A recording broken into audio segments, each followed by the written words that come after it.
ऋषि भी चित्रकूट में निवास करते हैं जो केवल गोमूत्र का ही सेवन करते हैं, कुछ ऐसे जो केवल शाक भोजन करते हैं, कुछ ऐसे हैं जो निरंतर चांद्रायण व्रत ही करते रहते हैं, कोई सूखे पत्ते चबा कर रहते हैं।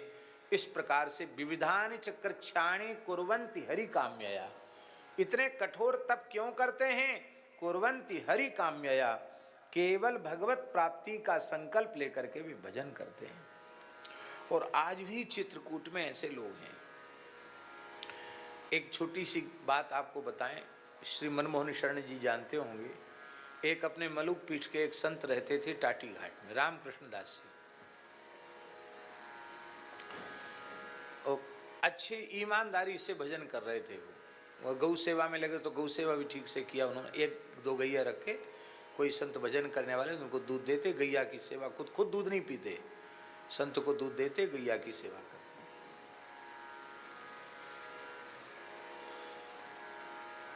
और बढ़िया से, बहुत बढ़िया से भजन कर रहे थे। इस बार जो हरिद्वार का कुंभ हुआ, उस कुंभ में वो आए, हरिद्वार कुंभ, रामकृष्ण दास जी। वो जाते नहीं थे, कहीं मलुक पीठ भी नहीं आते थे, वहीं रहते थे।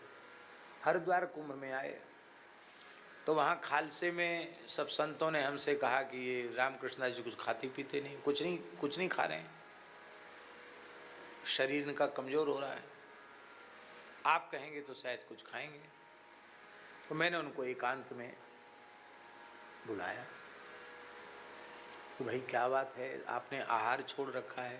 बोले हाँ। काफ़ी दिन बताया कि इतने दिन से मैंने कुछ भी ग्रहण नहीं किया है, हाँ थोड़ा गंगा जल ले लेता हूँ, बस कुछ नहीं ले रहा हूँ। ऐसा क्यों किया? आप क्यों सब भोजन छोड़ दिया है? अब उनका शरीर नहीं है इसलिए हम ये घटना सुना रहे हैं। उन्होंने कहा कि टाटी घाट में एक महर्षि का दर्शन हमको हुआ, एक सिद्ध पुरुष का दर्शन हमें हुआ, और उन्होंने कहा कि तुम्हारा सब काम हो गया, अब कुछ बाकी नहीं है, अब तुम अन्न जल का त्याग कर दो, अन्न का त्याग कर दो, फल का त्याग कर दो, बहुत प्यास लगे तो केवल गंगा जल लो, और अब तुम्हारे जीवन का समय बहुत कम रह गया है, और तुम गंगा तट पर जाकर अपने देह का विसर्जन करो, और तुम्हें लौटकर फिर संसार में नहीं आना है, सदा सर्वदा के लिए श्री सीताराम जी के चरणों में पहुंच जाना है। तो उनकी आज्ञा से हम वहाँ से छोड़कर यहाँ आए हैं, और ये आपकी आज्ञा। तो हमने कहा बिल्कुल ठीक है। तो फिर संतों को भी मैंने कहा भाई इन्हें परेशान मत करो, आराम से जैसे रहते हैं, संत की राजी प्रसन्नता, ऐसे इनको रहने दो। और वहाँ कुंभ पूरा हो गया, फिर वो बोले हम तो गंगा तट पर ही रहेंगे, सब मौन रहते थे, बोले हम तो गंगा तट पर ही रहेंगे। उनका ठीक है। फिर मैंने कहा कि ऐसे तट पे मत रहो, कहीं स्थान में आसन लगा करके रहो। तो ब्रह्मपुरी में जो श्री रामानंद आश्रम है, परम पूज्य श्री महंत श्री अभिराम दास जी महाराज का स्थान, श्री रामानंद संत सेवाश्रम, और वस्तुतः वो संत सेवाश्रम ही है। परम पूज्य श्री अभिराम दास जी महाराज की जो संत सेवा है, संपूर्ण भारतवर्ष में हमें कहने में तनिक भी संकोच नहीं है। ऐसी सुंदर साधु सेवा उनके जैसी कोई दूसरी दिखाई सुनाई नहीं पड़ती। संतों से स्थान भरे रहते, केदारनाथ में भी, दक्षिण में भी, पूरे भारत में उनके स्थान है। सब जगह साधु सेवा, और सब जगह संत ही सेवा संभालते हैं। जिन जिन क्षेत्रों में अभाव था कि साधु कहाँ आसन रखे, कहाँ भोजन करे, सब जगह उन्होंने, दक्षिण में भी, दक्षिण में साधुओं को बड़ी समस्या थी, कहीं खाने को नहीं था साधुओं के लिए। मंदिर तो बहुत बड़े बड़े हैं, लेकिन ये कहीं नहीं मिलता। अंटी में पैसा हो तो खरीद के खा लो, नहीं कहीं नहीं। ये व्यवस्था नहीं दक्षिण के मंदिरों में, न वहाँ के मठों में। परिचितों को तो रख लेंगे, उनको तो भोजन करा देंगे, अपरिचित तो नहीं। तो श्रीरंगम में भी उन्होंने स्थान बनाया, दक्षिण में रामेश्वरम में भी उन्होंने स्थान बनाए, सब जगह स्थान बनाए। अच्छे साधु से भी महापुरुष हैं। वर्तमान समय की रामानंद संप्रदाय की एक विशिष्ट विभूति है वो, हम उनको वंदन करते हैं। तो वहाँ रामकृष्ण दास जी वहाँ रहे। वहाँ के पुजारी जी संतों के बड़े प्रेमी हैं, तो उनको पता चलता है कि कोई साधु मलुपीठ से आया तो बहुत प्रसन्न होते सभी लोग। उन्होंने प्रेम से एक कोठरी दे दी और जगह दे दी, रहने लगे। एक संत और हमने स्थान से कह दिया था कि भाई अब इनका शरीर कमज़ोर हो रहा है, इसलिए तुम देख रेख में इनकी रहना, इनको छेड़ना नहीं, इनकी देख रेख में रहना। धीरे धीरे गंगा जल भी कम होता चला गया। और कौन सी तिथि थी, तिथि हमको याद नहीं आ रही, कोई याद दिलाओ। शायद ज्येष्ठ पूर्णिमा थी या कौन सी निर्जल एकादशी थी, ज्येष्ठ का ही महीना था संभवतः, हैं जेठ था ना, ज्येष्ठ पूर्णिमा थी क्या? हाँ शायद ज्येष्ठ पूर्णिमा ही थी। मंदिर में आरती हो रही थी और वो जो संत हैं उन्होंने कहा, शरीर बहुत शिथिल हो गया था, अरे महाप्राण थे, 2-3 महीने केवल जल पे ही रह गए हैं, 58 दिन जल भी फिर इतना सा लेते थे गंगा जल। अंत में उन्होंने कहा कि गुरु भाई कुछ चाहिए, तो उन्होंने कहा कि यदि गुरु जी का चरणामृत हो तो दे दो। उन्होंने तो ठीक है, तो चरणामृत लिया, गंगा जल लिया, चरणामृत लिया और भगवत स्मरण पूर्वक देह का विसर्जन किया। अब बोले हमारे शरीर को जलाना नहीं, हमारे शरीर का गंगा जल में प्रवाह करना। वैसी ही व्यवस्था हो गई। फिर यहाँ से संतों ने उनका भंडारा वहाँ किया। कहने का आशय ये है कि ये अभी की घटना है। हरिद्वार कुंभ हुए कितना दिन हुए? 2 वर्ष हुए। 2 वर्ष पुरानी घटना है।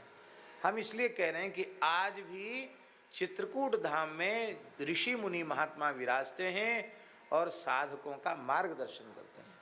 हमारे पूज्य गुरुदेव श्री पहाड़ी बाबा महाराज जब वहाँ विराजते थे, भजन करते थे प्रमोद वन क्षेत्र में, ये बात होगी लगभग 100 साल पुरानी बात होगी। तो सिंह व्याघ्रादि से युक्त जंगल था उस समय, और बहुत समय तक तो महाराज जी केवल केंथा खा करके रहे, बेर खा के केंथा खा के रहे, बाहर निकलते ही नहीं थे।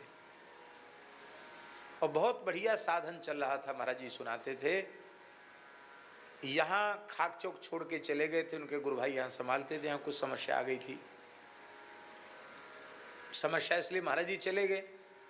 और पहाड़ी बाबा की आन के किसी के सामने हाथ पसारना नहीं, स्थान में कुछ ठाकुर जी के भोग राग की व्यवस्था नहीं। तो महाराज जी कहते कि वहाँ प्रमोद वन में भजन कर रहे थे, तो हमने रात्रि के समय देखा कि जे ध्यान में बैठे एक महापुरुष आए, चंद्रमा के समान उनके शरीर से कांति निकल रही है। उन्होंने मेरे यहाँ ऐसे स्पर्श ऐसे कर दिया। तो हम तो ध्यान में थे, हमने नेत्र खोले तो देखे वो महापुरुष सामने खड़े हैं, चरण पृथ्वी से ऊपर हैं और गौर वर्ण है और श्वेत श्मश्रु हैं, श्वेत दाढ़ी श्वेत जटा है, शरीर से कांति निकल रही है। और उन्होंने कहा वृंदावन चले जाओ, गुरुस्थान में रहो, वहीं तुम्हें सब कुछ प्राप्त हो जाएगा। फिर वो अंतर्धान हो गए। महाराज जी फिर ध्यान में बैठे, तो फिर वो थोड़ी देर बाद फिर आए। अरे बोले तुमने सुना नहीं, तुम चले जाओ वृंदावन। जब तीसरी बार वे आए एक ही रात्रि में, तो महाराज जी ने समझा कि कोई यहाँ के सिद्ध पुरुष हमारे साधन में विघ्न कर रहे हैं। तो बोले, थोड़ा हमने झल्ला के कहा कि महाराज क्षमा करें, हमसे कौन अपराध बना, हमको चित्रकूट से आप निकाल रहे हैं, आप कौन हैं, हमारे साधन में विघ्न कर रहे हैं, हमारा बहुत बढ़िया साधन चल रहा है, आप विघ्न क्यों कर रहे हैं, आप कौन हैं? उन्होंने कहा, महात्मान क्षुब्ध मत हो, मैं महर्षि अत्रि हूँ, मैं महर्षि अत्रि हूँ, और तुम्हारे चले आने से वहाँ भगवान की सेवा में व्यवधान आ रहा है। जो महिमा चित्रकूट की है वही महिमा वृंदावन की है। अपने गुरु स्थान में रह करके भजन करो, वहीं सब कुछ प्राप्त हो जाए। महाराज जी कहते बस हम उठे और वहाँ से फिर आए तो वृंदावन आ गए। एक बार गुरुजी हमने देखा महाराज जी आरती के बाद बहुत देर तक ऐसे रहते थे और बीच बीच में ऐसे ऐसे करते। एक बार हमने एकांत में पूछा कि महाराज जी आप बार बार सिर झुकाते किसको प्रणाम करते हैं? इतना सुनते ही एकदम भावुक हो गए, उनके नेत्र भर आए महाराज जी के। एकांत क्षण था। महाराज जी बोले बच्चा किसको बतावें, कौन विश्वास करेगा? नारद व्यास सुक सनकादि वाल्मीकि ऋषि ये सब डोल रहे हैं वृंदावन में, आरती दर्शन करने आते हैं। एक एक करके महापुरुषों को मैं प्रणाम करता हूँ, अनुभव करता हूँ कि वे सामने खड़े हैं। महाराज जी ऐसे बोले हाँ, कहे चित्रकूट धाम से जब से आए हैं सिद्धों की कृपा है, इन आँखों से महान ऋषियों का संतों का दर्शन होता है। इसलिए आश्चर्य की बात नहीं है। और आज भी तपस्वी ऋषि निवास करते हैं। आप लोग कहें ब्रज में नहीं है, ब्रज में भी एक से एक ऋषि मुनि महात्मा सिद्ध हैं जो तप कर रहे हैं, भजन कर रहे हैं। और आप ईमानदारी से भजन में लगिए तो आपको उनका दर्शन हो जाएगा, आपको उनकी अनुभूति हो जाएगी। कहते हैं कि एवं सर्वे द्विजश्रेष्ठाः चातुर्वर्णेन संयुताः तपश्चर्यां प्रकुर्वन्ति हुयत्र मुदावहम्। इस प्रकार से संपूर्ण ऋषि मुनि चारों वर्णों के अनुसार तपश्चर्या में संलग्न हैं।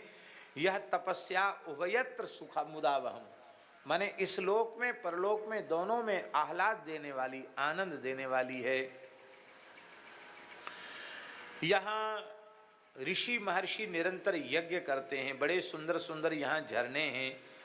इस प्रकार से जो व्यक्ति दीन दुखी अंध कृपण आदि को दान देता है वो संपूर्ण सद्गुणों से युक्त हो जाता है।